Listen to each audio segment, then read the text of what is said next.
สบายดีพ่อแม่พี่น้องวันนี้สะฮงกลับมาบ้านเนาะพี่น้องหลังจากที่บ่ได้มาประมาณ2 อาทิตย์เนาะครึ่งเดือนหรือว่าเกือบเดือนเลยเนาะพี่น้องเนาะวันนี้ก็มาบ้านก็อากาศก็ยังลมคือเก่าดิว้าวแล้วก็ลมมาอีกแล้วยังหนาวอยู่เนาะเดือน4เดือน3เดือน4ยังคือหนาวเนาะสะฮงก็สาเหตุที่บ่ได้มาก็ย้อนว่าหนาวแล้วก็ลมเนาะหนาวแห้งอะลีดอประมาณ19 องศาพุ่นน่ะพี่น้อง19 องศาแล้วก็อันนี้ก็ห่างกับมาฮอดเฮือนเดี๋ยวสิมา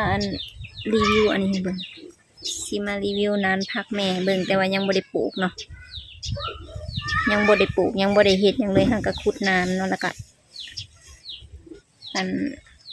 กันละคั่วเอาไว้เด้พี่น้องบ่ฮู้ว่า FC คิดฮอดอยู่บ่หรือว่าแนวใดเนาะอันนี้นายพัก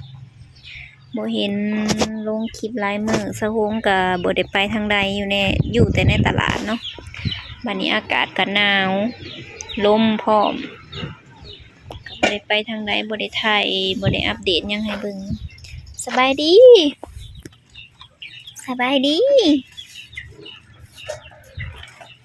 อันนี้ก็เป็นผักหอมน้อยบ่ได้ผักอีหยังนี่แหละมันเป็นอันนั้นมันกลางเนาะสิเอามาปลูกจักสิแนวใด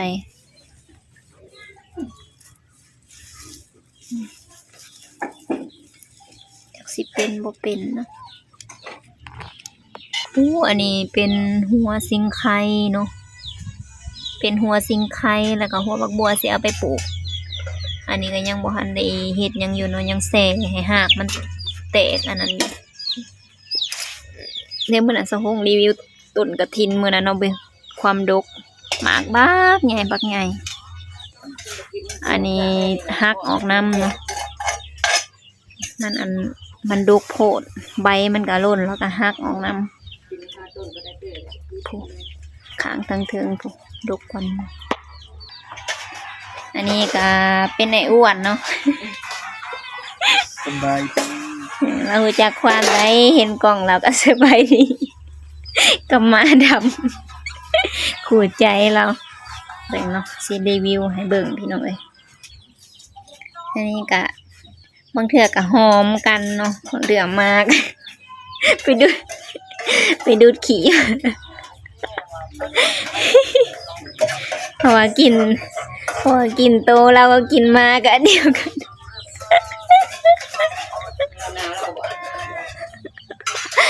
หนาววันหนึ่งนี่อาบน้ำอยู่บ่อาบ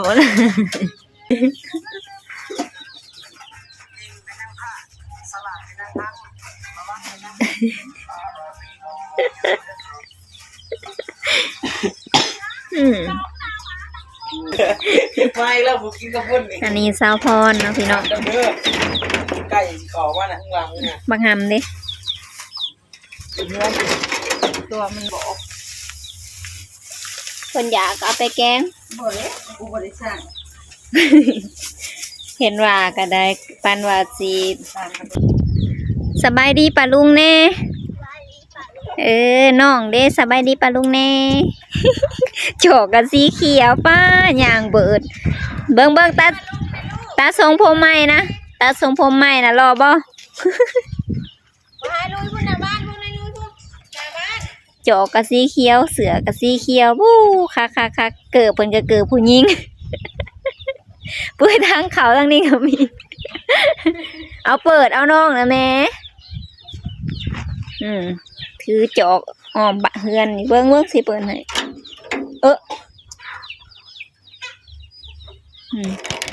อันนี้ประตูสแกนลายนิ้วมือเนาะแบบไปแล้วเราไปเยอะกินน้ำอ้อยนะผลจอกกินแน่น้ำอ้อยนะขอไม่ได้กินนะไปพี่น้องโอ้สวนผักทางนี้ปลูกแล้วเลย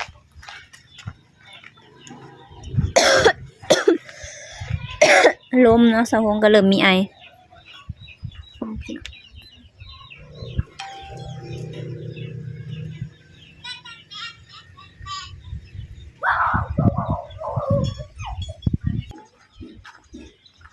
ป้า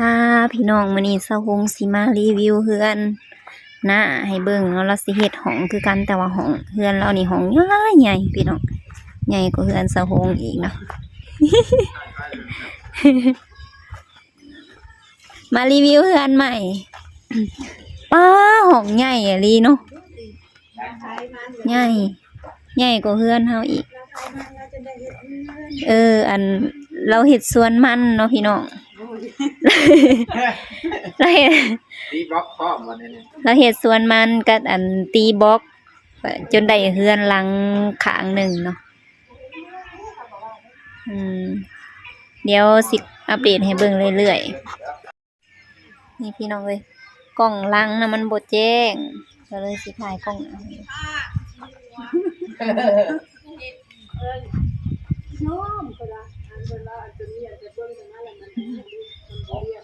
บ่แล้วคอยถามคอยโน่นว่าไม่ได้คือบ่เจ็บว่านั่นนี่เขาเลยรับเป็นไงเขาว่าเป็นพังเลย ส่งมารีวิวให้เบิ่งมื้อนี้นะรีวิวเฮือนหลังนั่นแล้วก็หลังนี้แล้วก็2แม่ลูกเพิ่นก็มานำหลังอีก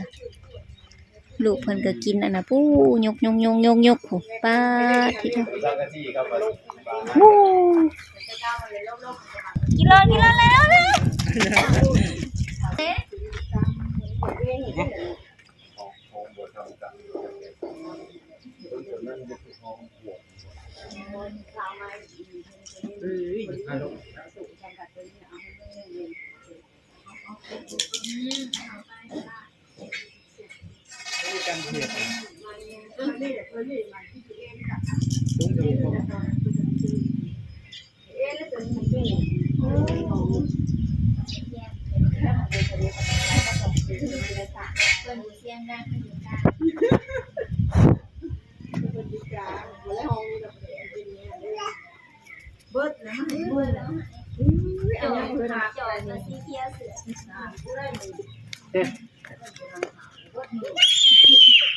เป็นวันอะไรก็ทำมันหัวเลยเป็นวันนี้ก็ บอกช่างที่ใกล้อยู่นี่มีช่างแกอีกคนวันใช่ไหมไม่บอกมาเบิดแล้วขอรอเลยนี่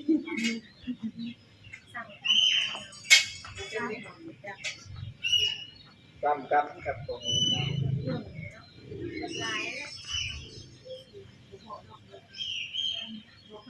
ดูสิสายบอกนี้400จะซ้ำกันแล้วของผม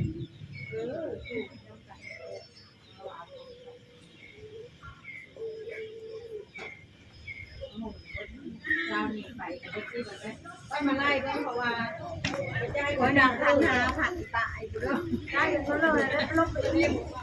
ให้เลิกก่อนมาไล่ตรงนั้นอันที่ซ้ำงานมาไล่แค่ค่าคู่มันไล่ที่ว่าเง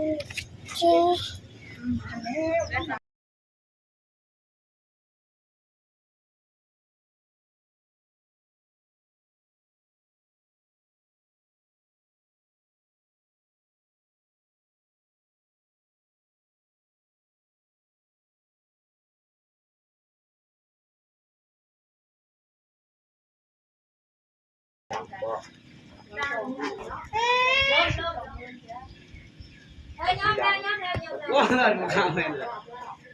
มาสิจับเตะมาจอด อันนี้บ็อก400บ่ฮู้ว่าสิพอบ่ ดูได้แล้ว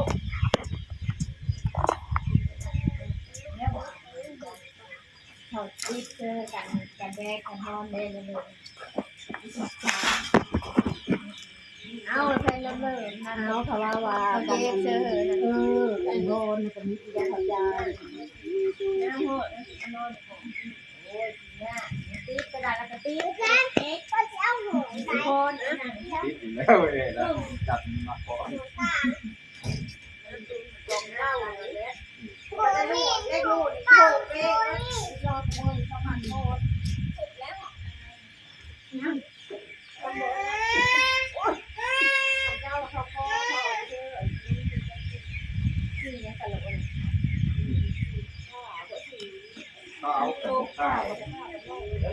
ไปเบิ่งกะโหลบ่พี่น้อง คือเปิดพัดลมก็ได้เย็นธรรมดา สบายดีป้าลุง ย่ำพ่อนี่จะพูด รีวิวตัวนี้ปลาเนี่ย